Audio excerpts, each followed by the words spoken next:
மக்களே நம்ம துபாய் சிங்கப்பூர்ல இருக்கிற டெக்னாலஜி இப்போ நம்ம சென்னையில வந்திருக்குங்க. அதாவது இந்த சிக்னல்ஸ்ல எல்லாம் ஒரு பிரஸ் பண்ணிட்டு பெடஸ்ட்ரியன்ல நடந்து போவாங்க இல்லையா, அது இப்போ நம்ம சென்னையில வந்திருக்கு. வாங்க பாப்போம். இங்க பாத்தீங்கன்னா நம்ம துபாயில எப்படி இருக்குமோ அதே மாதிரி இங்க ஒரு செட்டப் பண்ணிருக்காங்க. இப்போ பாருங்க,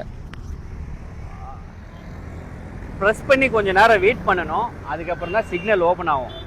அவ்வளவுதான், ஓபன் ஆயிடுச்சா, இதை போட்டிருக்காங்க பாருங்க. இப்போ அப்படியே கிராஸ் பண்ண சிக்னல் ப்ரோ, அவ்வளோதான், அப்படியே கிராஸ் பண்ணி போயிடலாம். டைம் வேறு 10 செகண்ட்ஸ் கொடுத்துருக்காங்க.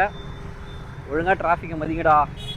ஸோ இப்போ இந்த டெக்னாலஜி பார்த்தீங்கன்னா நம்ம அண்ணா நகரில் மட்டும் கொண்டு வந்திருக்காங்க. ஸோ கூடிய சீக்கிரம் சென்னை ஃபுல்லாகவும் வரப்போறதா சொல்லிட்டு இருக்காங்க. ஆனால் ஒன்றுங்க, நம்ம கவர்மெண்ட் என்னதான் சூப்பரான ஒரு ஸ்கீமு இந்த மாதிரி புது புது டெக்னாலஜி எடுத்துகிட்டு வந்தாலும் மக்களாக நாமளும் அதுக்கு வந்து கரெக்டாக விஷயத்த பண்ணணும். இதை பாருங்கள், சிக்னல் இருந்தாலும் குறுக்க போகிறது.